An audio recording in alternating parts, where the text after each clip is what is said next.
My name is Clara Williams. I'm 35 years old, born and raised in Ohio, and now living in Seattle. For most of my life, I've worked in the corporate world: finance, numbers, screens, late nights, and coffee that tastes like stress. But on that particular Thursday morning, I was not crunching numbers. I was flying to Miami for a weekend getaway, a chance to breathe again after losing my dad just 3 months earlier. It was supposed to be peaceful. Just me, the clouds, and a little hope that maybe, somehow, life would stop feeling so heavy. The plane was a Boeing 737, bright white exterior, the kind that makes you squint when the morning sun hits it. I was seated near the middle 14C aisle seat. A quiet man with gray hair sat by the window, reading National Geographic. The middle seat was empty. Everything seemed normal. Until it wasn't. We were still boarding when a flight attendant, tall, slim, dark hair neatly combed back, walked past me, glancing at each passenger. His name tag read Evan. His eyes lingered on me for a second too long, as if he recognized me, or maybe recognized something about me. I smiled politely, but he didn't smile back. Then, about 10 minutes later, when all passengers were seated and the doors were about to close, he appeared again. This time, he was pushing the beverage cart backward, pretending to arrange things, but his left hand held something. He suddenly slapped a napkin down onto my tray table.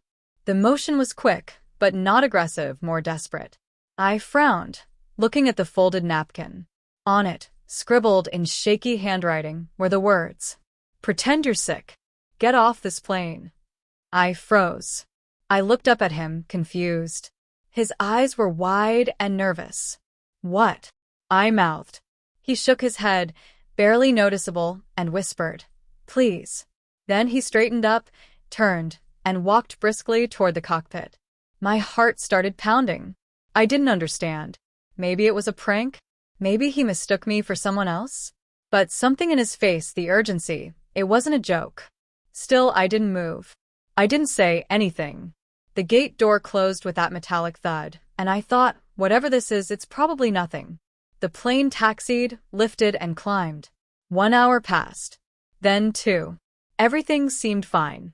The seatbelt signs went off. Passengers chatted. Drinks were served. I began to feel silly for even worrying. That's when Evan came back.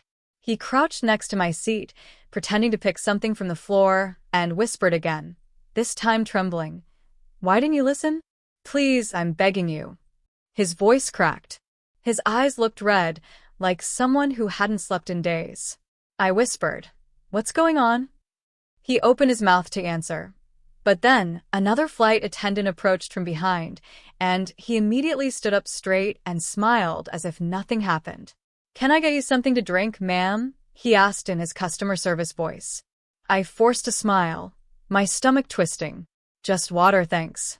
He nodded, handed it to me, and walked off. But as he did, I noticed his hand shaking slightly. Something was wrong. Terribly wrong. 3 hours later, somewhere over the Gulf of Mexico, everything changed. Now, before I tell you what happened next, let me take you back to the beginning, to who I was before that flight. Because to understand that moment, you need to know the kind of person I was, and the kind of choices that led me to that seat on Flight 237. I wasn't someone who believed in signs or gut feelings. I believed in logic, facts, and plans. My life was built around them. For 12 years, I worked for a financial firm in Seattle. Strict schedules, performance bonuses, business suits, and spreadsheets. But after Dad passed, all that control I thought I had? Gone. He was my best friend. The man who taught me empathy mattered more than money. "Clara," he used to say, "when people act strange, it's often because they're scared. Try kindness first, it changes everything." After his funeral, I started drifting. I stopped showing up to work on time. I ignored calls. My mom told me to take a break, go somewhere sunny. So, I booked that Miami flight. It was supposed to be a small restart, a promise to myself that life could still be warm, like Florida air. At the airport, I remember seeing an older woman struggling with her luggage. Her bag had burst open near security, clothes everywhere. People just stepped around her like she was invisible. I hesitated for a second, then knelt to help her repack. She thanked me with tears in her eyes and gave me a mint from her purse, calling me a kind soul. I laughed, said it was nothing, but I think that moment mattered more than I realized. Because hours later, when that napkin hit my tray table, I remembered her words. Maybe kindness really does change things, just not always in the way we expect. On board, the atmosphere was calm. A baby cried 2 rows ahead, the hum of the engines steady.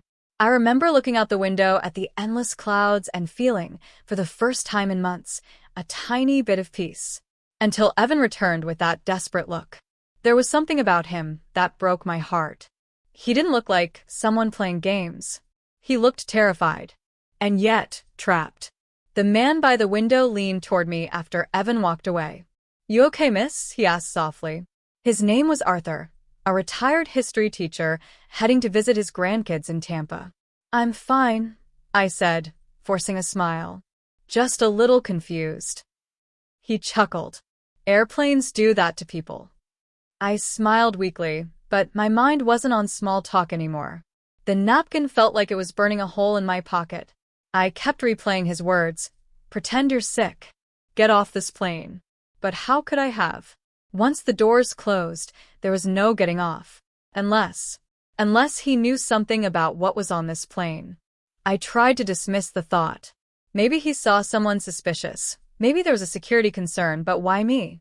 Why tell me specifically? 3 hours into the flight, turbulence started. Not much, just light shakes. Passengers murmured. The captain's voice came over the intercom, calm and steady. "Ladies and gentlemen, we're experiencing a bit of rough air. Please remain seated with your seatbelts fastened." Then, a few minutes later, the lights flickered. Once. Twice. And then someone screamed from the back. The scream wasn't from fear. It was pain. Heads turned. Flight attendants rushed toward the rear. Evan wasn't with them. He was gone. That's when I knew whatever was happening wasn't random. And somehow I was part of it. My pulse hammered. I gripped the armrest as whispers filled the cabin. A man in row 20 stood up suddenly, reaching into his jacket pocket. The second flight attendant shouted, "Sir, please sit down." He didn't. Evan reappeared, running from the galley, shouting, "Everyone down." And that's when the world exploded into chaos. Now pause for a second before we go deeper into that moment. Where are you watching from? Canada? The United States? I'd really love to know, because what's about to unfold on this plane will test everything you think you know about courage, kindness, and timing. See, sometimes one small act, like helping someone at the airport or ignoring a napkin, can change the entire course of your life. That's what happened to me. And right now, I was about to find out what Evan knew. Because whatever it was, it had just begun. The cabin plunged into panic. Gasps, cries, shouts. People ducked under seats. I tried to stay calm, but my hands shook uncontrollably. The man near the window, Arthur, grabbed my arm. "What's going on?" he yelled. "I don't know," I shouted back. Then, as the plane jolted violently, a single thought hit me like lightning. Evan had warned me. He'd begged me to get off. And now, I was trapped in the sky, wishing I had listened. Screams echoed through the cabin as the plane shuddered violently. A woman dropped her phone. A baby wailed from row 18, and the air seemed to tighten with fear. My heart was pounding so hard, I could feel it in my throat. Evan's voice cut through the noise. "Everyone stay down. Please." He was kneeling in the aisle, his body between passengers and the man who had just stood up 3 rows behind me. The man's jacket was half unzipped, and his hand was still inside it. For a second, everything froze, the kind of silence that hums right before something terrible happens. Then the captain's voice came through the intercom, trembling slightly. "Ladies and gentlemen, please remain calm. We are handling a situation. Please stay seated and follow the crew's instructions." But people don't stay calm when they hear words like that. The fear spread like wildfire. Someone yelled, "He's got a gun." Others ducked lower, clutching each other. I pressed my face against the seat in front of me, my body trembling uncontrollably. The gray-haired man beside me, Arthur, whispered, Don't move. Just don't move. I could see Evan's back shaking as he slowly raised both his hands. Sir, he said softly, I don't know what you're doing, but let's talk. Just you and me, okay? The man didn't answer. Instead, he said something under his breath, too low to hear, but his tone made my blood run cold. Then suddenly he dropped his hand from inside the jacket. No gun, no weapon, just a small silver object. Evan lunged forward, snatched it, and yelled to the other attendants, It's not a gun. It's... But before he could finish, the plane hit another pocket of turbulence, so rough that drink carts rolled down the aisle. Evan crashed into his seat, and the silver object clattered to the floor. It rolled right to my feet. I stared down at it. It wasn't a weapon at all. It was a small remote-like device, with blinking red lights. Arthur muttered, What in heaven's name is that? Evan scrambled toward me, whispering harshly, Don't touch it, and snatched it up. Then he looked around, his face pale as paper. I could tell from his expression. He knew what it was. And whatever it wasn't good. He stood up and ran toward the cockpit. The man who had been holding it didn't resist. He just slumped back in his seat, head in his hands, muttering something like, I told them not to do it this way. People were crying now. Someone was praying out loud. And I couldn't stop shaking. 10 minutes passed. The lights flickered again. Evan hadn't returned. I kept staring toward the front of the plane, waiting. Every second felt like a minute, every minute like an hour. Arthur sighed heavily. Miss, he said softly, you're trembling. Breathe. In and out. Don't let fear make your choices. His calmness surprised me. How can you be so calm? I whispered. He gave a sad smile. I used to tell my students, fear is the mind's fire alarm. You can't think if you're busy screaming. Let the alarm ring, but don't let it burn you. It was strange. The words steadied me. Then finally Evan came back. He looked different now, sweating, breathing hard, his uniform collar undone. He crouched beside me again. Listen, he said quietly. You have to trust me now. My throat was dry. What's going on? He looked over his shoulder before answering. I can't explain everything, but that device, there's more than one. We think it's connected to something we don't fully understand. I told you to get off because your name was on a list. My name? He nodded, eyes darting nervously around the cabin. I don't know why, but your seat number was marked on a manifest that didn't match the airlines. I only saw it by accident. When I tried to ask, they shut me out. Who's they? I whispered. But before he could answer, the captain's voice came over the speakers again. Ladies and gentlemen, this is your captain speaking. Due to technical difficulties, we'll be making an emergency landing. Please remain calm and seated. Gasps. Murmurs. Someone cried. Are we crashing? Evan grabbed my hand tightly, his voice barely audible. Whatever happens, don't move from this seat. Promise me. I promise. He nodded once, then stood and ran back toward the front again. The engines roared louder as the plane began to descend rapidly. The world tilted, cups rolled off trays, and the overhead bins rattled. I could feel my stomach drop as gravity shifted. Arthur gripped my hand. Whatever's happening, we'll get through it. The plane shook so hard I thought the wings might snap off. Then, for a moment, it stopped. The engines quieted. Everything was eerily calm. Too calm. I turned to Arthur. Did we land? He looked out the window and whispered. No, we're still above the ocean. My chest tightened. The silence was worse than the noise. Then, bang! A deafening sound from the front of the plane. Not like an explosion, but metal twisting, cracking. The oxygen masks dropped down instantly. Screams erupted. Arthur yanked one over my face, shouting, Breathe. Stay with me. And as the chaos unfolded, I could hear one voice cutting through it all. Evans, yelling something to the cockpit crew. But his words were drowned out by the roar of wind. The last thing I saw before I shut my eyes was a flash of red lights from the device he'd taken, blinking faster now. And then everything went black. When I opened my eyes, everything was quiet again. The lights were dim.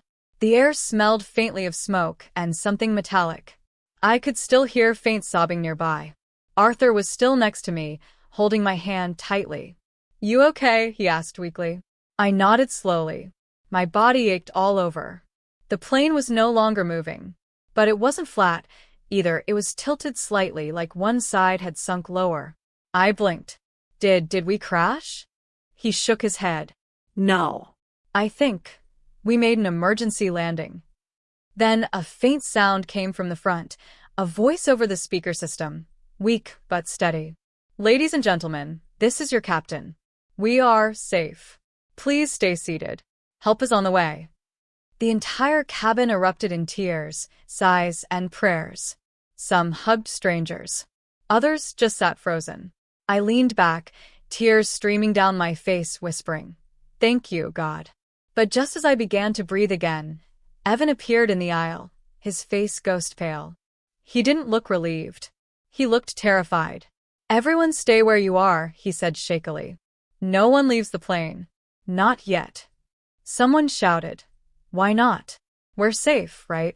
Evan's lips trembled as he looked toward the cockpit. Then he said something that made my blood run cold.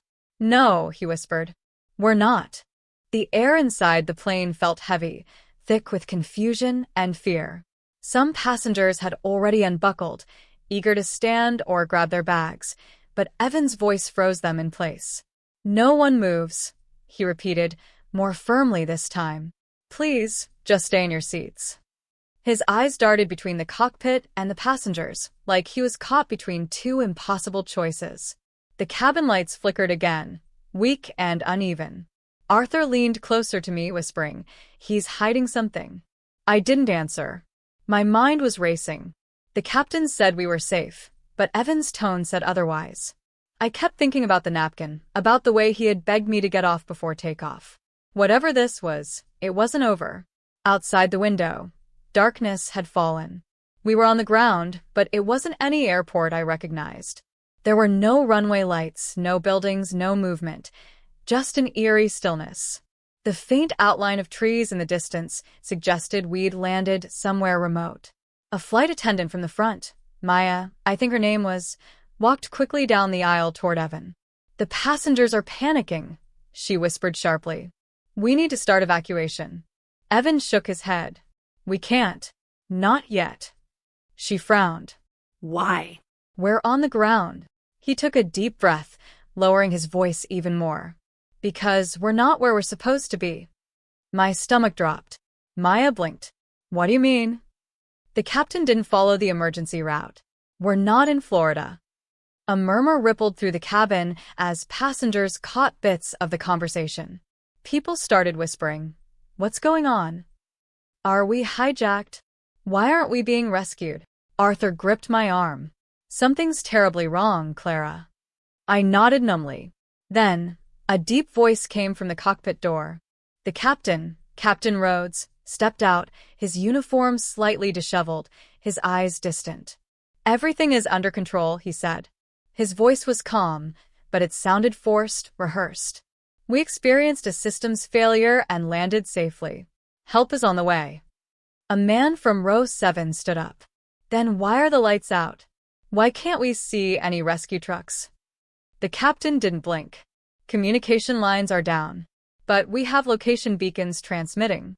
Please remain calm."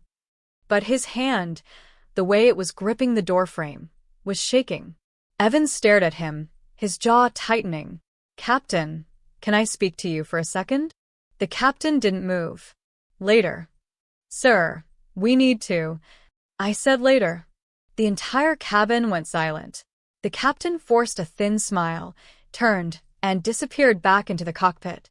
The door locked behind him with a mechanical click. Evan rubbed his forehead. "This isn't right," he muttered. He turned toward me, his eyes meeting mine like he needed someone to believe him. "Clara, do you still have the napkin?" I blinked, startled. Yes. Why? "Keep it." "For what?" He hesitated, glancing over his shoulder. "You'll know when you need it." 30 minutes passed. Some passengers had started praying softly. Others argued with the attendants, demanding to get out. Arthur leaned his head back, whispering to himself. My grandkids are waiting for me. Lord, please let me see them again. I didn't know what to say. I wanted to comfort him, but I was barely holding myself together. My mind kept replaying the captain's face, the way his smile didn't reach his eyes. Suddenly, from the front, we heard a loud metallic clang. The cockpit door. Evan ran toward it. Captain? Everything okay? No response. He pounded on the door. Captain? Nothing. Then a sound. A faint mechanical whirring, followed by static from the intercom. A distorted voice came through, calm, cold, and unfamiliar. Remain seated. Do not attempt to open the doors. The situation is under control. It wasn't the captain's voice. Evan froze. Maya covered her mouth in shock. Arthur whispered, "Who was that?" Evan backed away slowly, eyes wide. That wasn't him. The intercom clicked off. For a long, tense moment, no one spoke. The only sound was the faint hum of the emergency lights. Then a child started crying in the back. Her mother tried to calm her, whispering softly, "It's okay, sweetie. We're okay." But even the child could feel the lie. Evan gathered the other flight attendants near row 10. They whispered urgently, heads close together. I could hear fragments, locked controls, no radio, wrong coordinates. Finally, Evan stood up, took a deep breath, and faced the passengers. "Everyone, listen carefully," he said, his voice trembling slightly but steady enough to command attention. "We've landed safely, but something about this landing isn't what we expected. I need everyone to stay calm while we verify where we are. Please, no one open any doors until we're sure it's safe outside." A man shouted, "Safe from what?" Evan hesitated. "We don't know yet." Murmurs broke out again. Fear spread like smoke. Then knock, knock, knock, 3 slow, heavy knocks on the outside of the plane. Everyone froze. The sound came again. Louder. From the left side, near the front door. Someone outside. Evan motioned for silence and moved carefully down the aisle toward the sound. His hand hovered over the door lever but didn't touch it. "Who's there?" he called. No answer. He tried again. "Identify yourself." Still nothing. Then a shadow. A tall silhouette passed by the small round window of the exit door. The entire cabin gasped. Maya whispered, "That's not rescue." Arthur grabbed my hand. "Don't look," he whispered, but I couldn't help it. I leaned slightly, catching a glimpse through the small glass pane. The figure was standing just outside in the dim light, motionless. I couldn't make out a face, but something about the stance, stiff, deliberate, made my stomach twist. Evan backed away slowly, whispering, "Everyone stay down." The knocking stopped. Then came a sound from above. Thud, thud, thud. Like footsteps. On the roof of the plane. Someone screamed. Another passenger shouted, "Open the doors," but Evan raised his voice sharply. "No one moves. Do not open that door." The footsteps stopped. The silence that followed was deafening. And then, just when everyone started to breathe again, the cockpit door creaked open. We all turned. It was the captain. But something was wrong with his face. His uniform was torn, his expression blank. He stepped into the aisle slowly, his eyes empty, his voice low. "Everyone remain calm," he said again, almost mechanically. "Everything is under control." Evans stared at him, horrified. "Captain, what's happening?" The captain blinked slowly, like he didn't recognize him. Then he said something that made everyone's blood run cold. "They told me to keep flying." Evan whispered, "We're not flying anymore." The captain tilted his head, eyes wide and glassy. "We will be soon." And with that, he turned and walked back into the cockpit, locking the door behind him. Arthur whispered, "Clara, what did he mean?" I didn't answer. My eyes were fixed on the cockpit door. Because deep down I knew whatever was happening inside that cockpit wasn't human anymore. And the blinking red light on that device in Evan's hand? It had started flashing again. Faster. The blinking red light pulsed faster, reflecting off Evan's trembling fingers. The cabin had gone completely silent. No one dared to move, or even breathe, too loudly. The captain's last words still echoed in my head. "We will be soon." Evan's face was pale, almost gray. He knelt down in the aisle, staring at the device like it was a live grenade.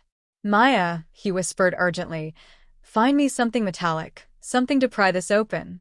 Maya looked terrified. Evan, what is that thing? I don't know exactly, he said, voice tight, but it's transmitting something. He looked toward me suddenly. Clara, that napkin, give it to me. I pulled it from my pocket and handed it over, confused. He quickly unfolded it, revealing faint writing on the back I hadn't seen before, letters and numbers scribbled in a hurry. It wasn't just a warning. It was a code.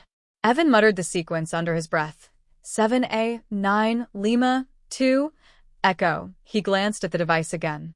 It matches this serial number. Arthur leaned forward. You think someone planted that thing here? Evan nodded grimly. And whoever did it knew exactly which flight it would be on. The word sent a chill down my spine. Then what does it do? I asked softly. He hesitated. If I'm right, it's not a bomb.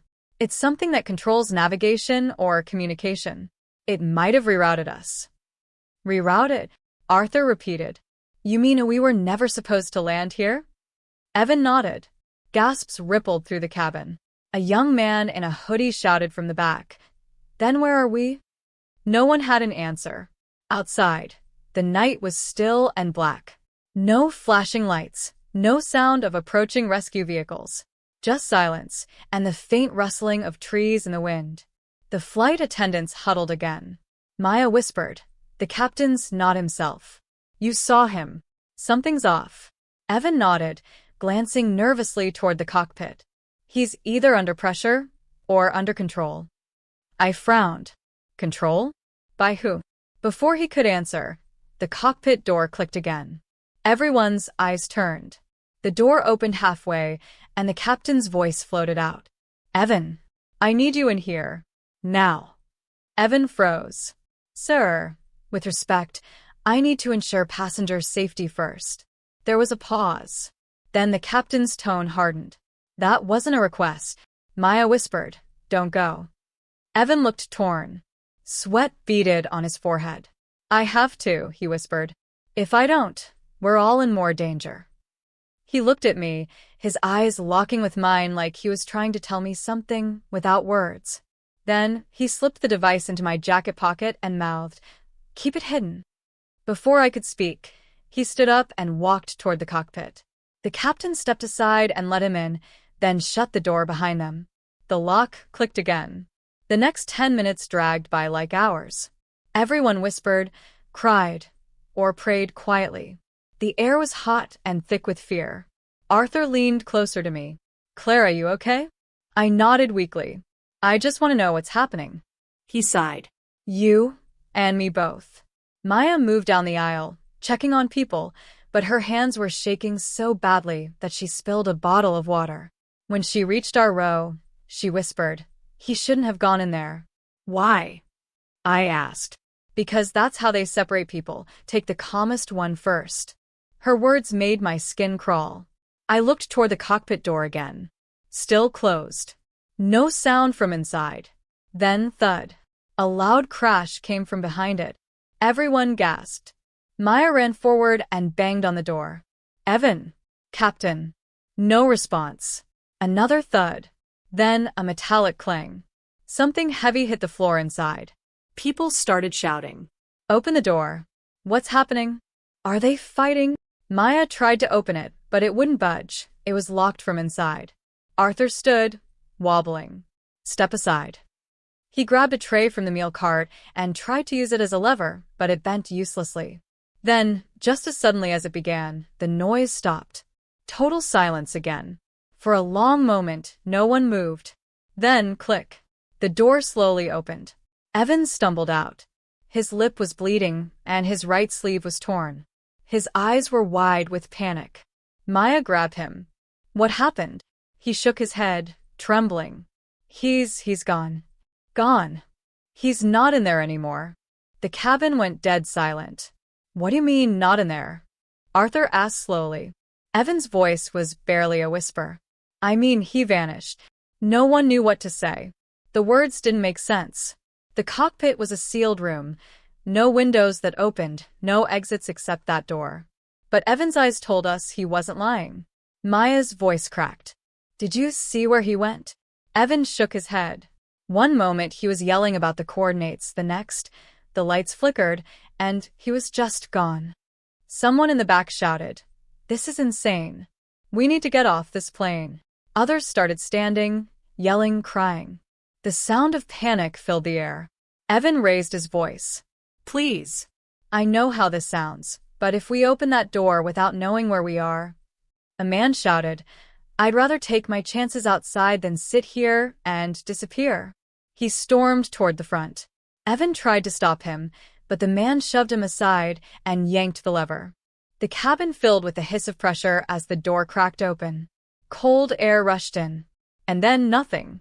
Just blackness. The man stepped out cautiously, his flashlight phone cutting through the dark. There's forest," he said, voice shaking. "I see trees. Wait, what is that?" He didn't finish. His scream pierced the night, then was cut off instantly. Everyone inside screamed. Evan slammed the door shut, sealing it. "Don't open that again," he shouted, breathing hard. "No matter what you hear outside, don't open it." People were sobbing now. A woman fainted. I sat frozen, my hands gripping the armrest, my mind spinning. Arthur was praying under his breath. Maya was holding her cross pendant. Evan turned to me suddenly. "Clara, do you still have the device?" I nodded slowly. He knelt beside me. "Listen to me carefully. Whatever happens next, keep that hidden. If they find it, they'll know you're the one who wasn't supposed to be here." My chest tightened. "Who's they?" He looked around, his voice dropping to a whisper.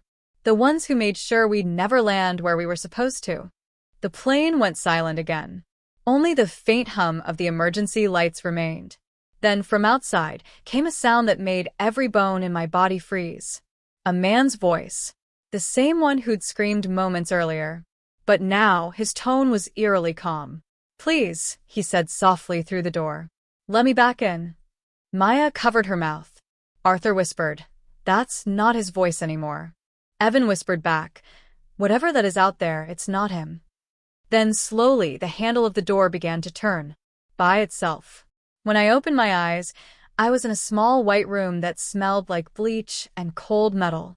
My head was pounding, my hands were trembling, and an 4-line was stuck in my arm.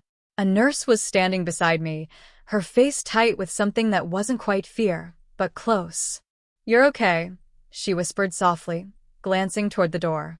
"You're safe now, just don't talk too loud." "Safe." I croaked, my throat dry. What happened? Where am I?" She didn't answer immediately. Instead, she poured me a glass of water, her hand shaking slightly. "You're in a medical holding unit near Denver International," she said quietly. "You were taken off the plane mid-flight." Mid-flight? My brain couldn't process that. Taken off the plane? Before she could answer, the door opened. Standing there was the same flight attendant, Ethan. His crisp navy uniform was gone, replaced by a plain gray hoodie. He looked exhausted, like he hadn't slept in days. "Hey," he said softly, stepping in. "You're awake." I tried to sit up, but my muscles protested. "Ethan, what is happening?" I asked, my voice rising despite myself. Why did you tell me to get off that plane? What was wrong with it?" He closed the door behind him and looked toward the hallway before speaking. "There's something you need to know," he said. "But I can't tell you everything yet. Not here. Just trust me when I say, you're lucky you're alive." "Alive?" My stomach twisted. "What about the others?" Ethan looked down, his jaw tightening. "They didn't make it to Denver." My breath caught in my chest. "What do you mean?" But before he could answer, a voice echoed from the hallway.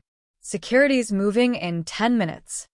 Ethan stepped closer, urgency in his eyes. "Listen, the napkin. I didn't write that on impulse. There was a reason I begged you to leave. That flight was compromised. Something was loaded onto it, something that wasn't supposed to be there." My body went cold. "Something? Like what?" A bomb. He shook his head. "Not exactly, but close enough." Before I could speak again, the nurse burst back into the room. They're coming, she whispered. You have to leave. Now. Leave, I said in disbelief. I'm hooked up 2 and 4. Ethan didn't hesitate.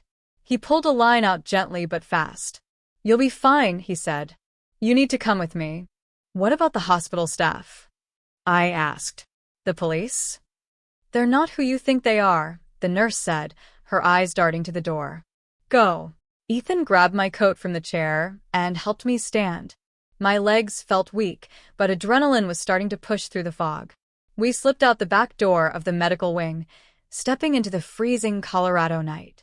The wind was sharp, carrying the smell of jet fuel and snow. Ethan led me quickly toward a black SUV parked near a fence. Inside, the dashboard screen glowed faintly. Where are we going? I asked. Somewhere safe, he said, his eyes on the rearview mirror. Someplace they won't find us right away. Who's they? I demanded. He didn't answer. We drove for nearly an hour through winding roads and dark mountain passes. Every few miles, he'd check his phone, type something quickly, then toss it face down on the seat. Finally, he pulled into a small cabin tucked deep in the woods. The lights were off, but the chimney was faintly smoking. Ethan got out first, scanned the trees, then motioned for me to follow. Stay close, he said. I stepped out, my breath forming small clouds in the air. The forest was eerily quiet. No crickets. No owls. Just silence. Inside the cabin, the warmth hit me first. A fire crackled in the stone fireplace, casting long shadows on the walls. There were maps pinned to one side of the room, flight routes, red markings, and notes scribbled in black ink. What is all this? I asked, my voice trembling slightly. Ethan sighed and rubbed his temples. It started 6 months ago, he said. I was part of a route security team, a small group inside the airline tasked with monitoring irregular cargo. We found something that didn't belong in our shipment lists. Classified materials were being smuggled through commercial flights, hidden as diplomatic freight. Smuggled, I whispered. He nodded.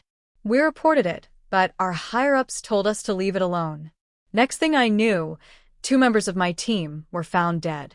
The official report said car accident, but it wasn't. My pulse raced. And you think someone put that same thing on our plane? He nodded. That's why I told you to pretend to be sick. I couldn't warn everyone without drawing attention. But when I saw the manifest and your seat number, you were sitting right above the cargo hold. I covered my mouth, tears welling in my eyes. Oh my God.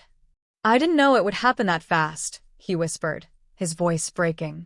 I thought we had more time. The room went silent. Only the crackle of the fire filled the space. Then, from outside, there was a sound, crunching footsteps in the snow. Ethan froze. They found us, he whispered. Before I could react, he grabbed a small metal case from under the table and shoved it into my hands. Whatever happens, don't let them take this. Run if you have to. Ethan, what's? The cabin door suddenly burst open with a crash, splinters flying across the floor. 3 men dressed in black tactical gear stormed in, weapons raised. Ethan pushed me to the ground and shouted, Go, Amanda, run. I scrambled toward the back door, heart hammering in my chest. I could hear shouting, the sound of a struggle, and then, Bang. The sound tore through the cabin like thunder. I froze. And then everything went black. The gunshot echoed in my ears like a bell that wouldn't stop ringing. My body hit the cold floor, and for a second, I couldn't tell if I'd been shot or if my legs had just given out from fear. Everything around me blurred. The flickering firelight, the shouting, the heavy boots thudding against the wooden floorboards. Someone yelled, Secure the target. I forced myself to crawl, my palms sliding over broken glass and splinters. Ethan's voice came next, hoarse and strained. Don't hurt her. Then another thud. My heart screamed at me to move. I crawled faster toward the back door, pushed it open, and stumbled out into the freezing night. Snow swallowed my feet as I ran, half blind, clutching the small metal case against my chest. Behind me, the cabin's front door slammed, and flashlights burst through the darkness. There. She's running north. I didn't look back. I just ran. Branches whipped across my face, tearing at my skin. My lungs burned, but the fear kept me moving.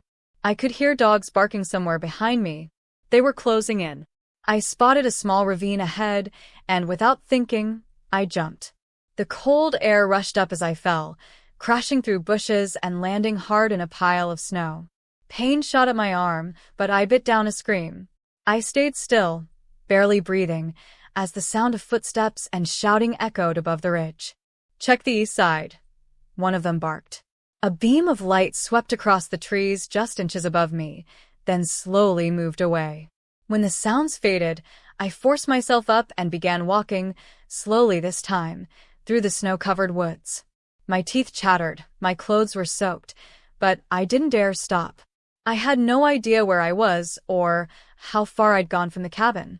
After what felt like hours, I saw a faint orange glow through the trees. A campfire. For a moment, I hesitated. It could be them. But my body couldn't take another minute in the cold. I moved closer, staying low, until I saw an old man sitting by the fire, wrapped in a thick blanket. His face was lined and weathered, his hands holding a tin mug. He looked up when he heard the crunch of snow. "You lost, ma'am?" I swallowed hard. "Please, I just need to get to a phone," I said, my voice shaking. He looked at me for a moment, then nodded toward a small cabin behind him. "There's a radio inside. Come on in before you freeze to death."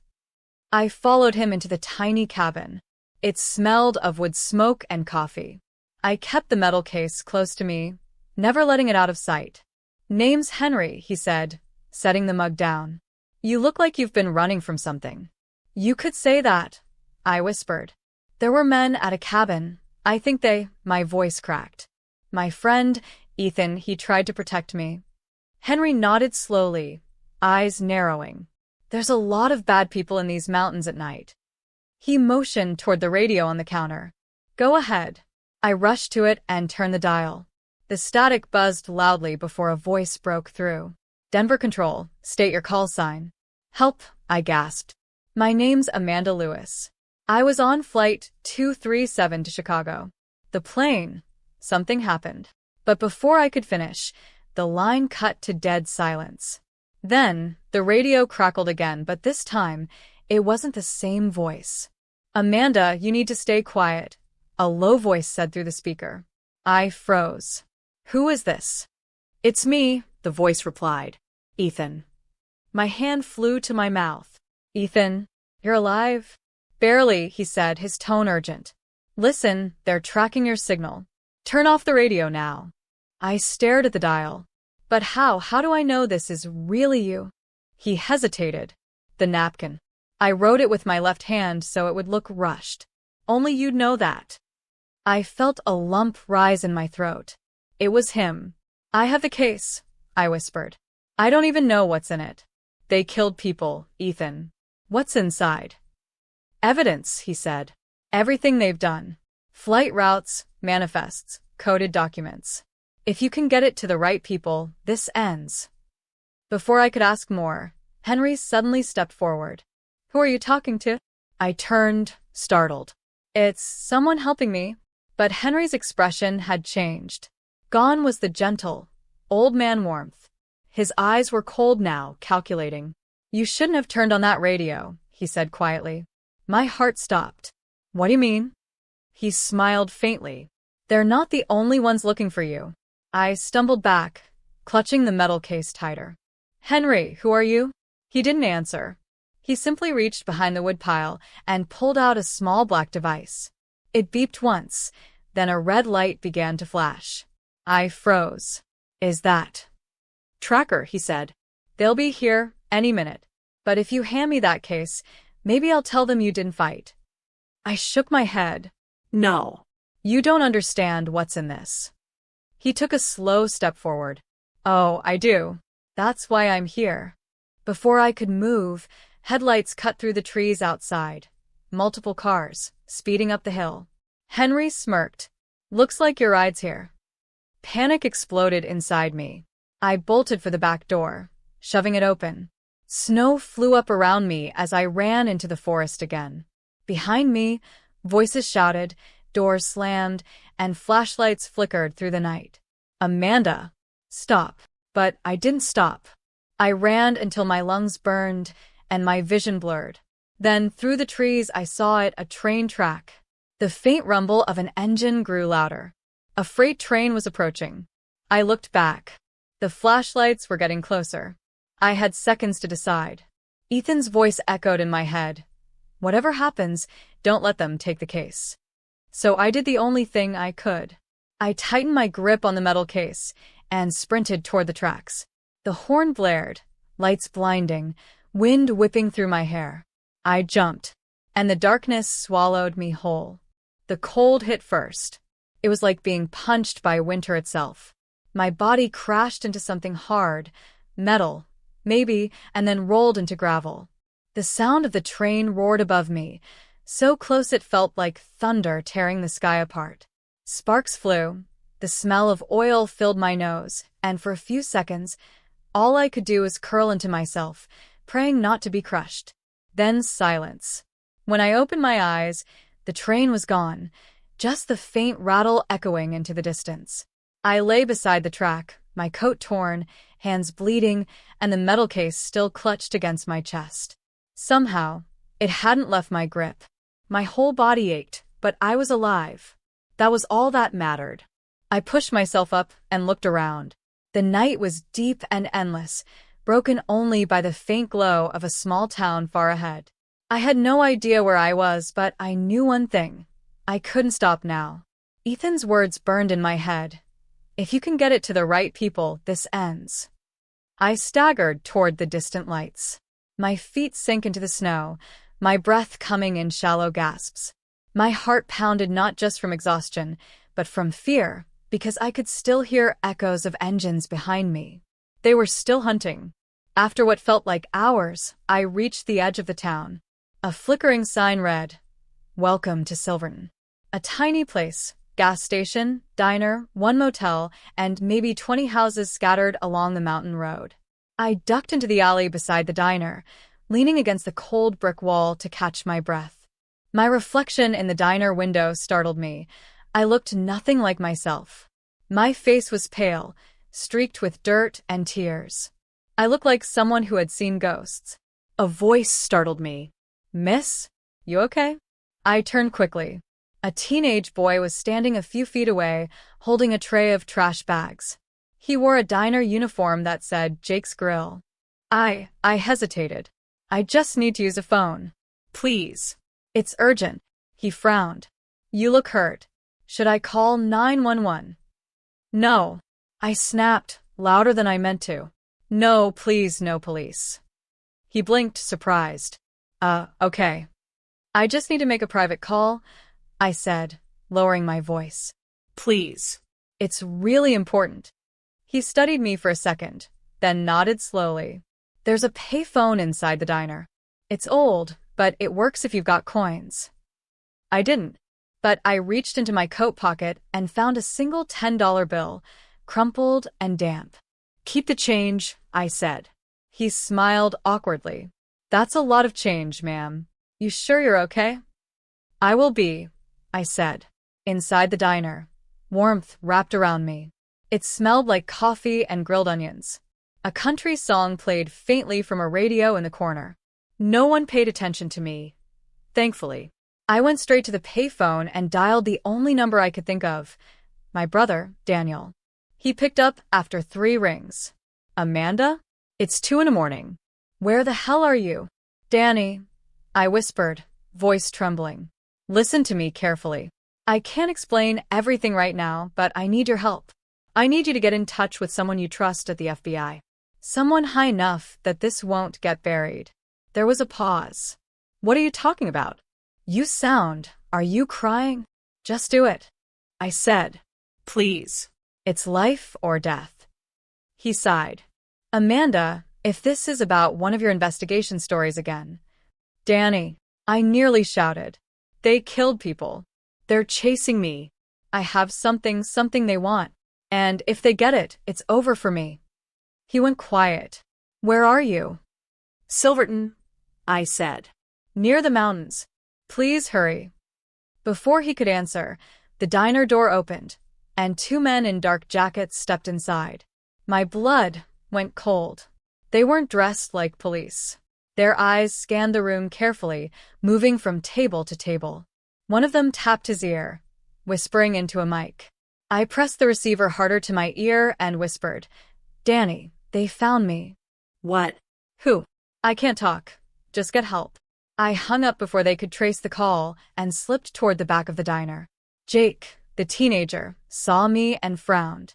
"Hey, you okay?" "Back door," I hissed. Now. He didn't ask questions, just pointed. I ran past the kitchen, through the back exit, and out into the alley again. Snow crunched under my boots. I turned left, then right, heart pounding. Headlights flared. A black SUV rolled slowly down the street.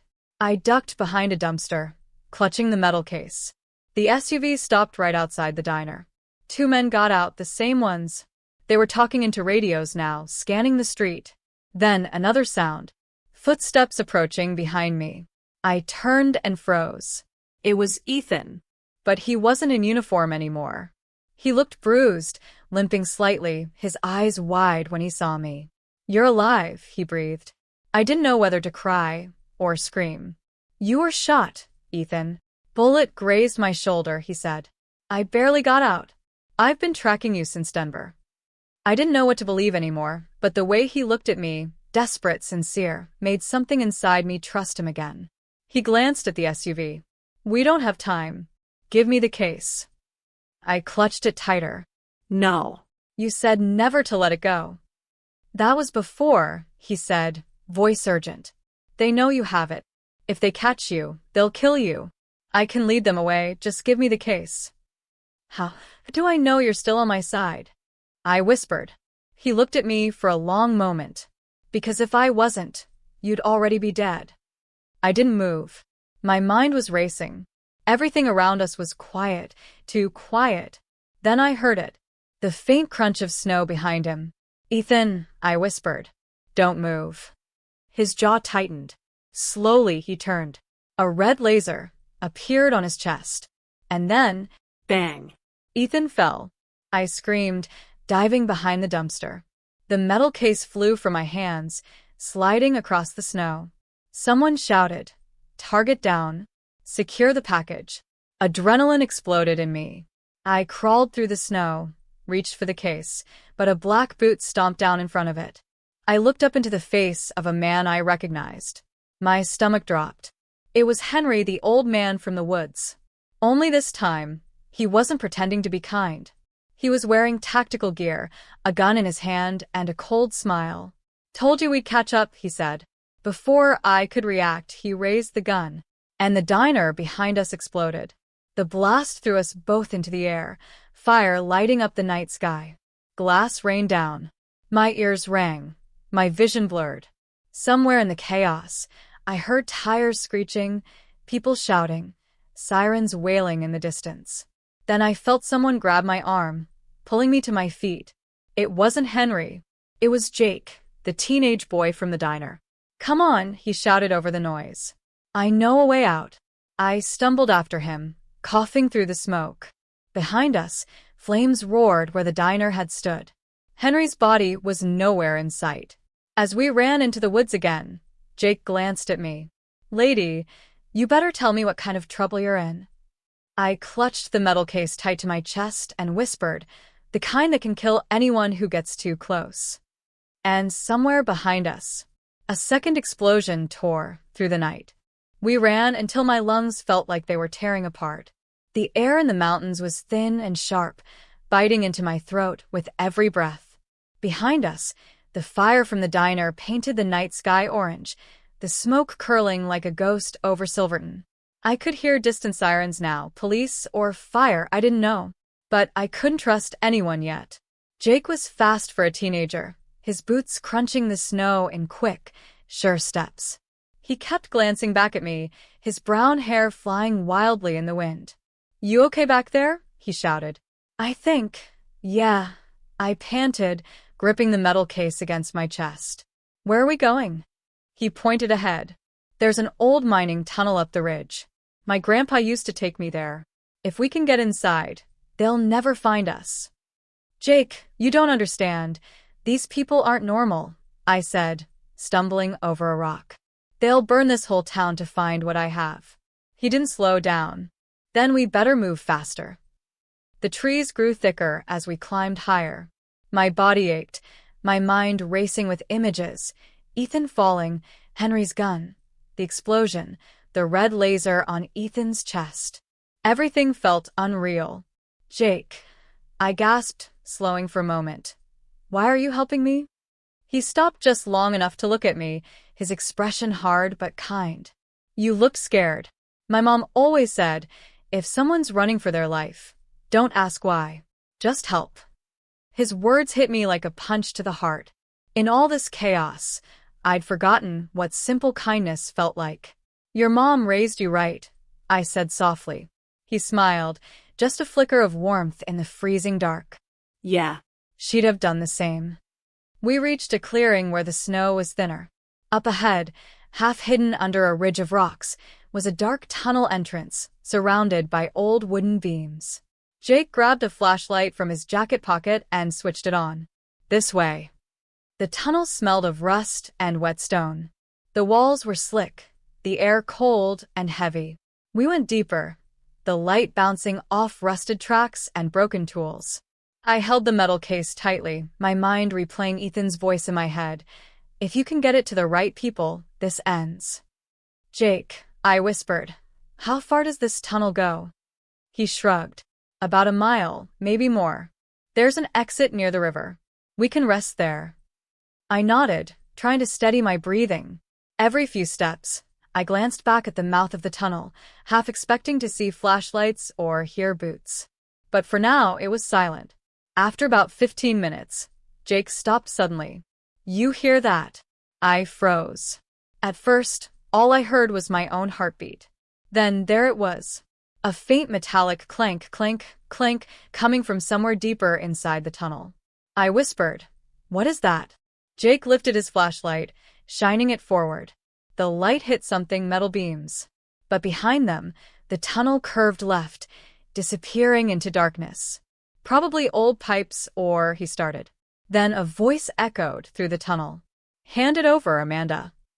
My blood ran cold. I knew that voice. Henry. Jake turned to me, eyes wide. Who's that? I whispered. Run. We bolted deeper into the tunnel, the flashlight shaking wildly in Jake's hand. The sound of footsteps followed, slow and heavy. You can't hide forever, Henry's voice boomed. That case belongs to people far bigger than you. Jake hissed. Who is this guy? The kind who kills anyone in his way, I said. The tunnel narrowed, forcing us to crouch. My legs screamed with pain. The air grew colder, thicker. Then Jake stopped and shone his light down. The floor was gone. A deep pit opened right in front of us, maybe 10 feet across, filled with black water that looked bottomless. Great, Jake muttered. Now what? Behind us, the sound of boots was getting closer. I scanned the walls and spotted a narrow plank, an old maintenance bridge that stretched across the gap. It looked rotten, barely held together by rusted bolts. It's the only way, I said. Jake hesitated. That thing'll snap under us. Then we moved fast. I stepped onto the plank first. It creaked under my weight but held. I moved carefully, one step at a time, clutching the case in one hand and the wall in the other. Halfway across, I heard Henry's voice again, closer now. Amanda, you think you can outrun me in the dark? I didn't answer. My focus was on making it across. Jake followed behind, the flashlight flickering. Then, suddenly, crack. The plank gave way beneath him. Jake, I screamed. He dropped the flashlight as his leg slipped through a broken board. I lunged, grabbing his arm. The flashlight hit the water below and went out, plunging us into total darkness. Don't let go, I shouted, pulling with everything I had. I'm trying, he grunted. It stuck. My leg stuck. Behind us, Henry's footsteps stopped at the edge of the pit. Touching, he said calmly. You always did have a soft spot for people, Amanda. My voice shook with anger. You won't win, Henry. You think killing me will solve anything? Someone will expose you. He chuckled. Expose what? You don't even know what's in that case. Jake gasped in pain. Amanda. I yanked his arm again. With a loud crack, the board snapped completely, and he fell forward, landing hard on the ledge beside me. We scrambled the last few feet just as Henry's light hit us. He raised his gun, and then the tunnel began to rumble.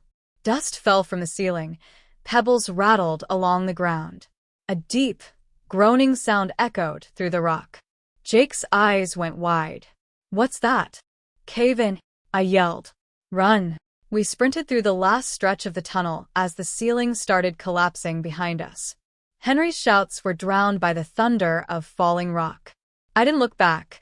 I just ran until I saw moonlight ahead.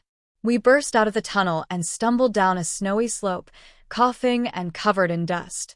Behind us, the entrance collapsed completely with a final deafening crash. We both fell to our knees, gasping for air. Jake looked at me, his face pale. Did he? I shook my head, staring at the pile of rubble. I don't know. For a long moment, neither of us spoke. Only the wind filled the silence. Then I looked down at the metal case in my hands. It was dented, scratched, but still locked. Jake pointed at it. You really think that's worth all this? I nodded slowly. If it means stopping the people who did this, then yes. We sat there for a few seconds, catching our breath. Then Jake said quietly, So what now? I turned toward the river below, where faint city lights glimmered in the distance. Now, I said, we find someone who can open this. And we end this for good. But as I stood, a faint sound broke through the wind. A cough. From behind the rubble. Jake froze. Did you hear that? I nodded, heart pounding. The cough came again, weak, but real. And then, through a gap in the rock, a bloodied hand reached out. Henry was still alive. The night air was sharp and biting, but it was nothing compared to the chill that ran down my spine when I saw that hand move. Henry's fingers were trembling, coated in dust and blood, reaching out like something clawing back from the grave. For a heartbeat, I froze, torn between instinct and morality. He had tried to kill me, framed Ethan, and nearly destroyed everything. Yet here he was, gasping beneath the ruins he helped create. Jake, I whispered, my throat tight. Don't move. He stared at the hand, his face pale. He's alive. Barely. Another cough came, deeper this time, followed by a hoarse voice. Amanda, help me. The sound of my name in his mouth made bile rise in my throat. I wanted to turn away, to let the snow bury him. But something in me, something old and human, hesitated. Jake knelt beside me. We can't just leave him to die. I clenched my fists. He left Ethan to die. He burned down the diner. He killed people to keep this secret buried. Jake's voice was small, uncertain. Does that make us better if we do the same? That hit harder than I expected. I looked down at the rubble again. Henry's face appeared through a narrow crack, blood-streaked, one eye swollen shut. You don't understand, he rasped. It's bigger than me, bigger than all of us. I crouched beside the gap, the metal case still clutched in my hand. Then tell me, Henry, what's in here? What's so important people are dying for it? He coughed hard, spitting blood. Data, years of secret surveillance, off-the-books operations, politicians, CEOs, military contracts. The case holds everything. The people I worked for, he coughed again. They own half the country. Jake's eyes widened. You mean like government stuff? Henry laughed weakly. Government's just a puppet. You're holding the strings that control it. I swallowed hard. And you think I'll just hand it over? He groaned. You don't get it, Amanda. They'll come for it. For you. They'll kill anyone who's seen that case. You need to destroy it now. Destroy it? After everything Ethan died for? After all the blood, the lies, the fear? No. I shook my head slowly. I'm not burning the truth, Henry. Not again. His good eye narrowed. Then you're condemning yourself. The snow around us began to fall heavier, the wind howling louder through the mountains. I could hear sirens echoing faintly from the valley below. Closer now. Jake looked at me. We have to move, Amanda. If the cops get here, we can't explain any of this. I nodded slowly. You're right. Henry coughed again. Please, please. Jake moved toward the rubble. We can dig him out. I grabbed his wrist. No.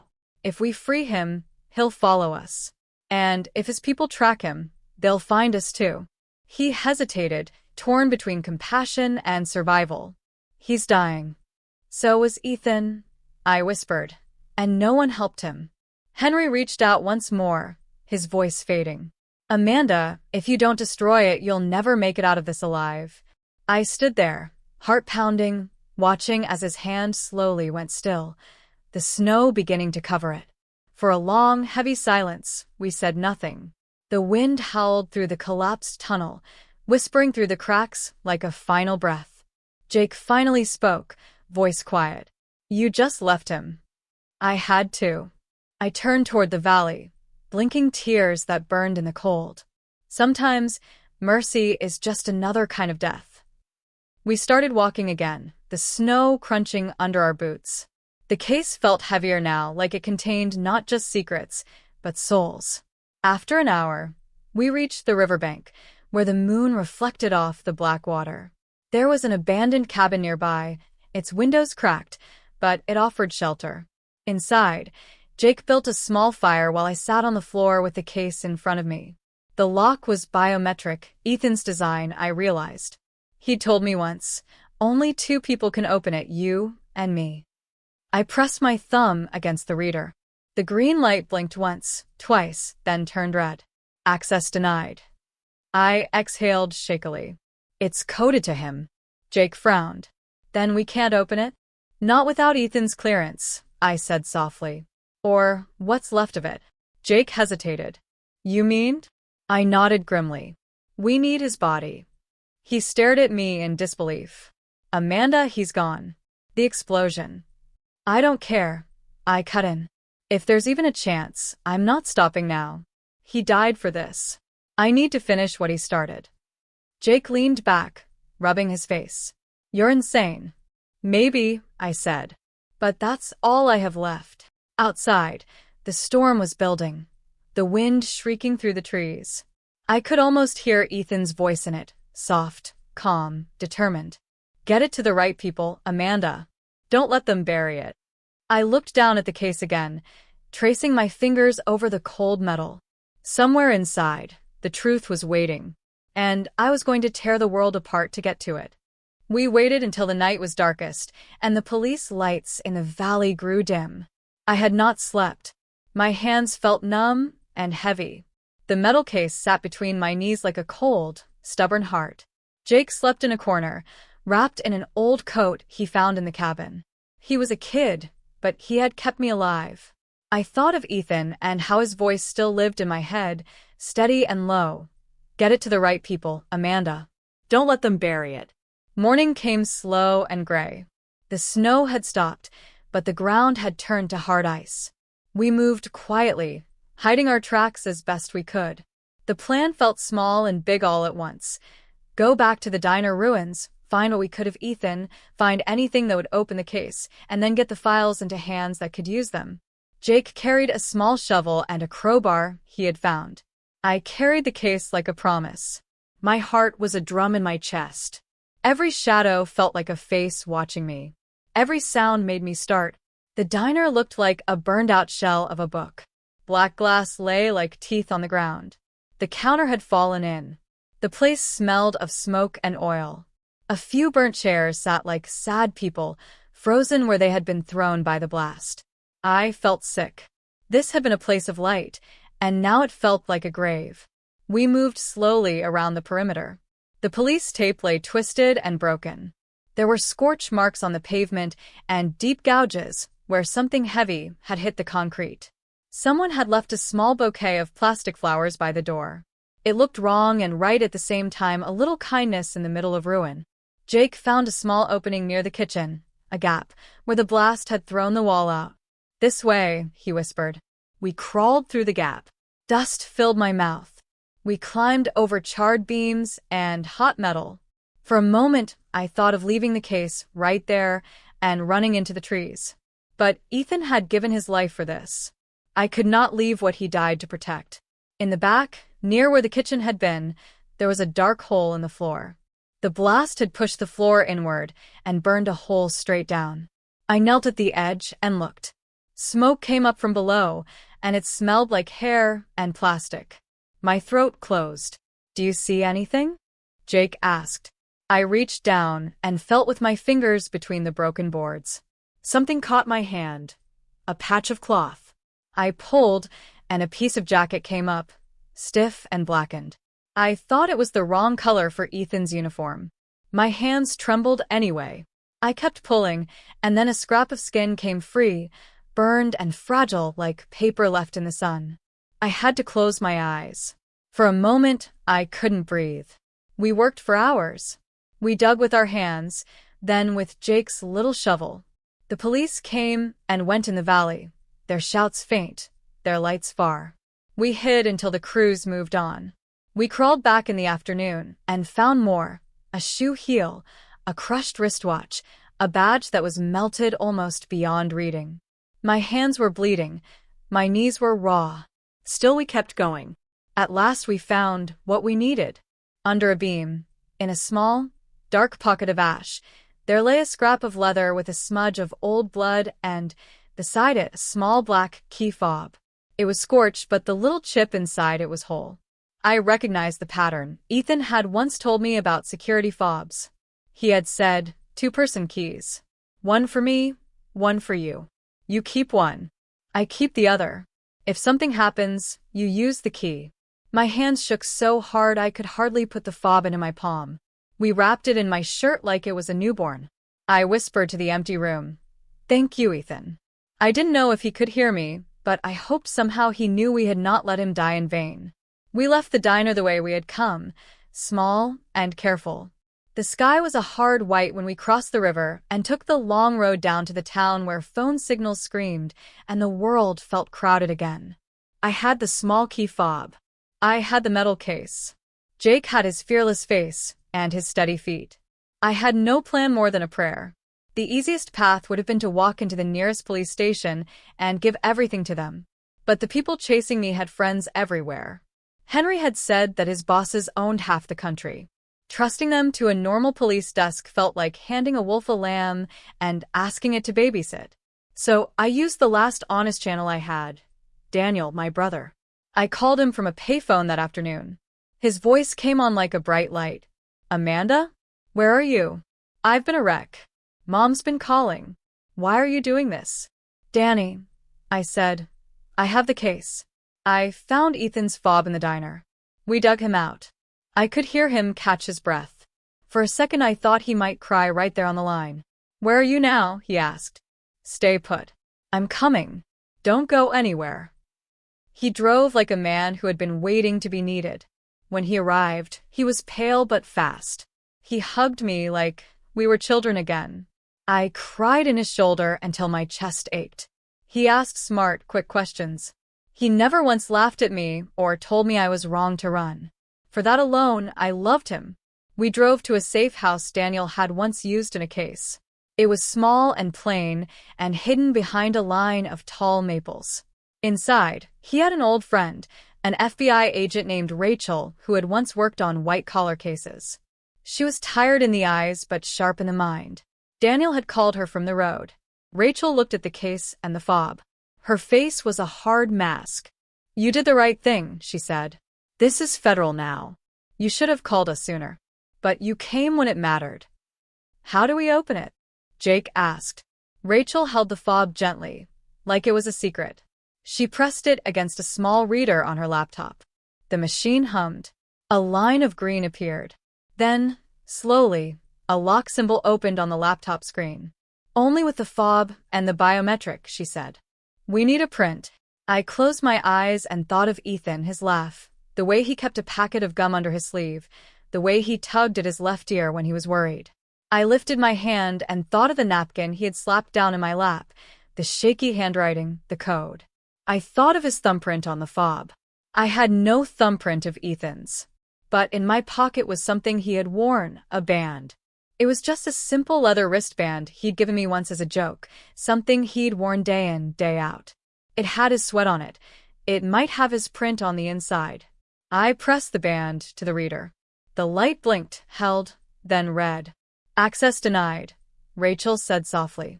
"Try the fob plus my print," I said. I had to try everything. I put my thumb to the little plate on the metal case. The reader pulsed. For a long second, nothing happened. Then, with a soft click like a lid opening on a cookie jar, the case unlocked. Inside were files, not paper mostly, but a small flash drive wrapped in plastic, a stack of printed manifests, and a small notebook. My breath came shallow and fast. I held the drive like it was a bird. Jake sat forward, eyes bright and scared. Rachel took the drive and plugged it into her secure laptop. Her face went white as snow as lines of names and dates and flight numbers scrolled across her screen. Shipments marked diplomatic, but routed through private freight companies, payments going to shell corporations, phone logs, emails. The screen filled with proof, contracts, coded messages, receipts that tied big names to illegal cargo runs. "They used our flights," Rachel said. "They used commercial planes to move things under the flag of safety. They paid off pilots. They bought silence." "Who are they?" Daniel asked. He had a lawyer's mouth, sharp and quick. Rachel's jaw set. "People who think they are above the law. People with ties to government offices and defense contractors. This is big. This is really big." We sat in silence for a long minute, the room full of the soft hum of machines and the heavy tick of time. I thought of Ethan, how he'd found the pattern and tried to tell someone safe. I thought of Henry and his small, cruel smile. I thought of the napkin. And I thought of the child at the airport who had cried, of Arthur the retired teacher who had held my hand, of Jake's small light in the dark. Rachel's phone buzzed. She looked at the screen and her expression changed. A good kind of change, sharp, relieved, ready. "They're in," she said. "I've got contacts in internal affairs and a U.S. attorney who will not bury this. We will go public on our terms." The air in the room changed. It felt like the moment before a bell rings, tense and full of promise. We had the files. We had proof. We had people willing to act. But danger still moved like a shadow at the door. Henry had said that his people would not stop. True power resists being shown to light. We made a plan. Rachel would secure copies and send them to multiple independent outlets and to a law firm that would act fast. Daniel would stay close to me and help keep us moving. Jake would be safe with a friend of Rachel's in another town. I would testify. We would make the truth too hot to hide. The night the story went live, I sat in my small chair and watched the world light up. My phone wouldn't stop. Messages poured in, reporters, people who wanted to help, lawyers, strangers who said they had lost someone to secret deals. The news showed the burnt diner, the plane, a blurred photo of the napkin. They showed a name, Amanda Lewis, the woman who had refused to be quiet. They showed the files after Rachel released them securely. The papers named people and firms. The public needed names and proof, and here they were. People cried out in shock. Some politicians called for hearings. Some big corporations felt the heat and denied everything. Some men who had smiled at closed doors now found doors opening. There were arrests. Small at first, then larger. Managers in freight companies, mid-level officials who had helped cover shipments, a pilot with money in offshore accounts. Not everyone fell. Power shifts slowly. Some men left quietly in the night with their names unspoken. But a few big players were caught and charged. A judge put temporary hold orders on certain contracts. The planes were inspected harder. The airlines changed their checks. The first time I saw Ethan's name in print next to a photo and a small headline, "Whistleblower found dead after exposure. Ethan Cross, 36, I felt something break and a small piece of light fill the hole. They called him a hero in the papers. They put up a small memorial near the airport terminal, a plaque with his name. It said, simply, "For courage when silence was easier." The FBI called me to testify. I went. I told the story as best I could. I told them about the napkin and the device and the cabin and Henry and the train and Jake. I told them about how one person could start a fire of truth that would not be put out. In court, under bright lights, I saw men I once respected squirm. I saw lawyers try to point fingers. I saw the weight of evidence. Ethan's drive, the manifests, the flight logs, hold like a firm hand on the truth. Some people were found guilty. Others were slow to answer. But for the first time, real people with real names sat in seats designed to listen. That mattered. The law matters when it finally hears. Not everything ended. The world is not a clean place. I had nightmares for months. I saw Henry's hand reaching out from the snow sometimes. I thought of the man in the aisle who had dropped the device, who said, "I told them not to do it this way." I thought about the passengers on Flight 237 who had not made it to safety. I wrote their names down and lit candles. But there was goodness, too. Arthur visited me in court and hugged me tight. He told me his grandkids were safer because of what we did. Jake grew up faster than he should have, but he went on to college with a scholarship Rachel helped him find. Daniel came back into my life in a way I hadn't known I needed. Rachel kept working, going after the next hidden thing. And people I did not know sent letters and little jars of tea and notes that said, "Thank you for not letting the truth be buried." I learned one more thing. Kindness matters, not because it always wins, but because it gives people a reason to keep going when the dark comes. Ethan had been kind in small ways, passing a gum, fixing a sweater, slapping a napkin down to save a stranger. Those small acts turned into a chain. Arthur's calm kept a man from panicking. Jake's help saved me. The woman at security earlier, who had thanked me for helping with her bag, maybe she would remember kindness too. Tiny lights together can burn a path out of the black. Months later, in a small ceremony near the terminal, they read Ethan's name again. People stood and clapped and some wept. Daniel put his hand on my shoulder. Jake stood in the back taller than before. I read the plaque, and I felt the wind on my face, and I thought of the napkin in my pocket, the simple thing that started it all. The world had changed in small, telling ways. The airline strengthened its checks. The government launched new inspections. Some men lost power. Some hid deeper. But the files were out. The truth can live and grow when someone stops hiding it. One night, months after the court, I walked past the small coffee shop near my apartment. A young woman looked at me and smiled. She carried a small paper napkin with a little scribble on it, a shopping list maybe, or a note. I felt the urge to reach out and help, to be small and human and kind in a quiet way. I stepped forward and held the door. She thanked me with a bright smile. "Pretend you're sick. Get off this plane," I whispered to myself, remembering.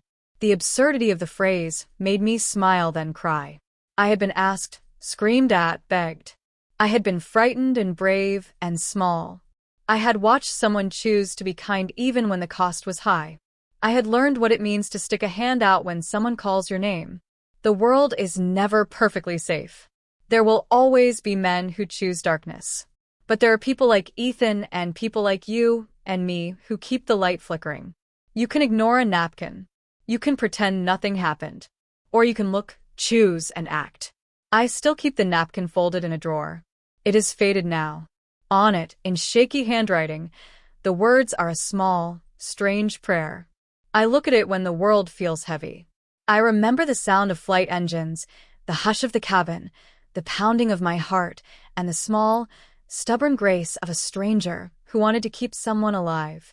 The end came not in one clean moment, but in many small ones, in courtrooms and in hospital rooms, at gravesides and in the notes of reporters. It came from people who would not be quiet. It came from a truth that refused to be buried. It came because someone slapped a napkin and because someone else reached out to help. If you are reading this and you have a chance to be kind today, do it. You never know which small thing becomes the fire that changes everything.